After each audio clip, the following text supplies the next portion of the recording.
Today what I want to share is why we had to change and my decision around the executive leadership team structure. And also want to talk about what our next step is. I want to, from the very onset, want to acknowledge the professionalism and the integrity that all the staff who have been involved in the change process. And it's not one of those things that you do often, but also it's one of those things where when you do it, it really challenges all of us. And I want to not only just acknowledge that, but also to say a big thank you for everyone who has been involved. And I want to particularly thank the senior staff and also those who have been spending a lot of the time working with the change team during this period of time. Well, we are needing to change for a number of reasons. And the top few that comes to my mind is because the environment under which we are working under is changing and is rapidly changing. And for us to execute our stewardship systems role, we have to lead by example that we are changing to respond to this big change around the context environment. There are other important reasons as well. One is that our colleagues and our partners are telling us that we have to change, and largely because they have been wanting us to take a greater leadership role. And to do that, we actually have to look at how we set up and actually bring about a new leadership culture and team. So the new structure that I've decided on will have 12 positions that will report to me. And I'm going to go through each one at a time. Each one of them are not more important than the others. And I want to say from the onset, my expectation is that all of the roles are equally important. And it's very important that as we go forward with the new team, that what I'm looking for is complete one team culture. So I'm going to start with customer insights and analytics.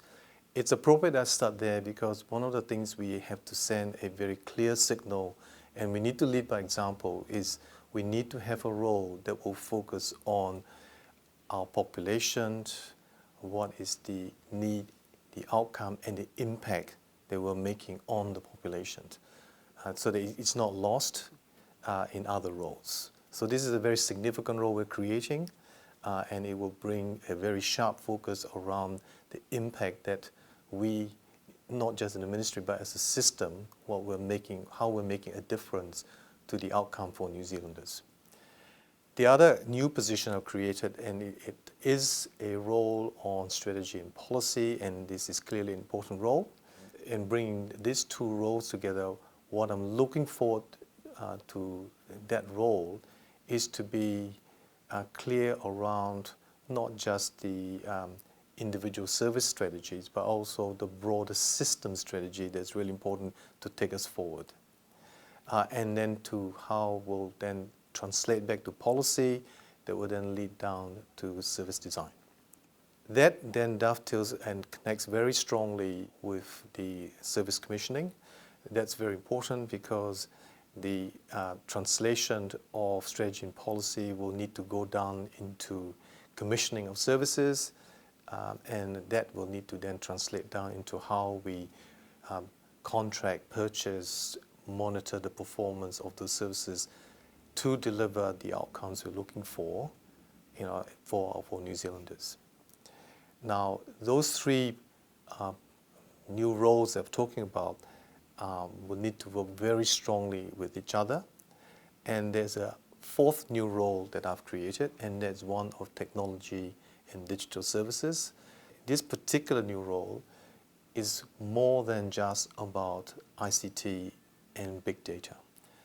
When I talk about technology and digital services, what I'm looking for in this new role is a leadership on all our behalf and working with us around what the future convergence of various technologies like genetics, biotechnology, in nanotechnology, robotics, wearables, and so forth. Because the pace of technological change and the rapid convergence of this stuff will significantly influence the way the health services will be delivered. And it's very important this new role is created so that it can actually have a sharp focus on all our behalf so that we are not only anticipating this, but we actually are proactively creating those new opportunities for ourselves. Other new roles I've created is a role that would be familiar to us, but it's where we talked about consolidating all our protection, our regulatory, our assurance role. And under this one, we are bringing together all the various functions that we're familiar with, but it's putting all in one place, like MedSafe, the audit and compliance, national emergency team, and so forth. And the chief legal goes in there as well. I'm elevating the role of the Chief Financial Officer from what has been currently a Tier 3 position to a Tier 2 position.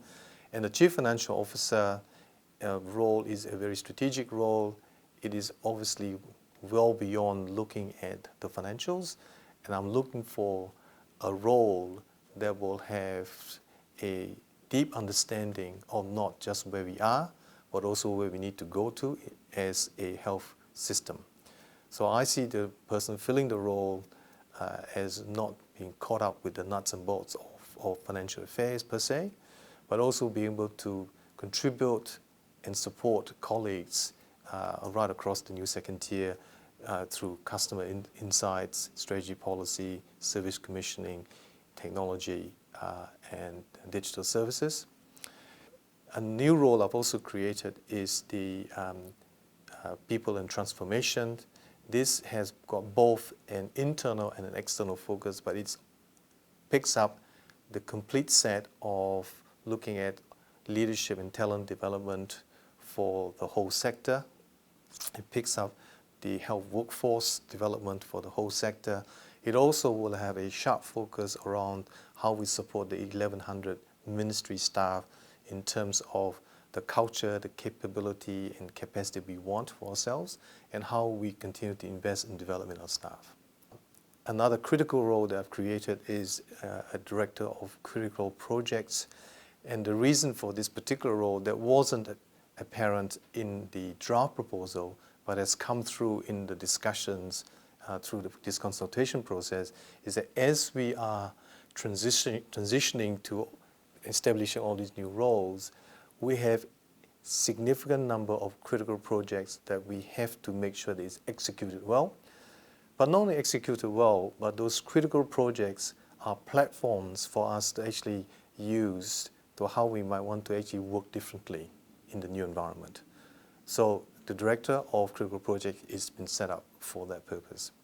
The Director of the Critical Projects role has got a fixed term of 2 years.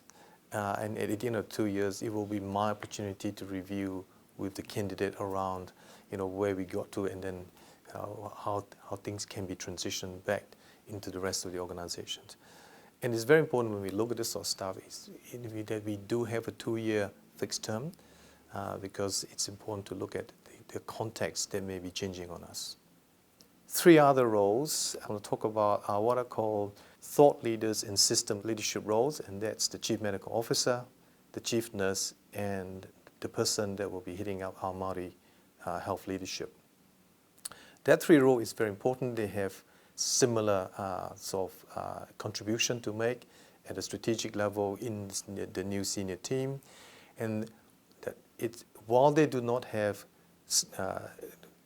significant resources underneath them in terms of what they do, their contribution is to provide and work alongside all of us and vice versa on reminding us around the key thing that's important around clinical leadership, and also in the area of how we might actually continue to focus on improving access and outcome for our Māori community.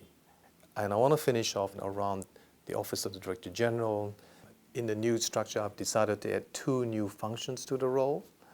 And one of the new functions is what is traditionally known as internal audit. And the reason for putting it there is to give it a level of independence for all their portfolios. The second responsibility that I'm shifting to the role is one of communication, and it's one that at this point in time, it's my decision to move it to the office of the DG, but I'm prepared to look at it in the future in terms of where else it might go. But at this point, it comes to the office of the DG.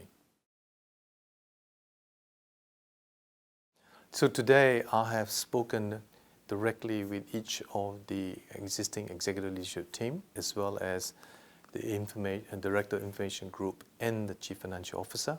So I've made a decision that all these new positions will be advertised externally, and the recruitment process will commence this weekend.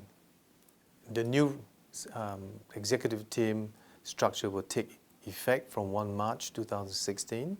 At that point, all Tier 3 positions and all positions underneath them will map across through to the new structure.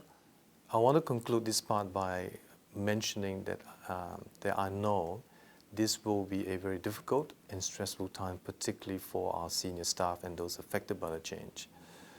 And I will be looking to you and I in terms of how we may support them over the coming weeks and months. So my vision for health is that we will have a system that will always put people first. 2, we will have a system that will be courageous in terms of confronting new technologies and new futures, and that we will be a system that is not afraid of letting go of things that have thus far held us back.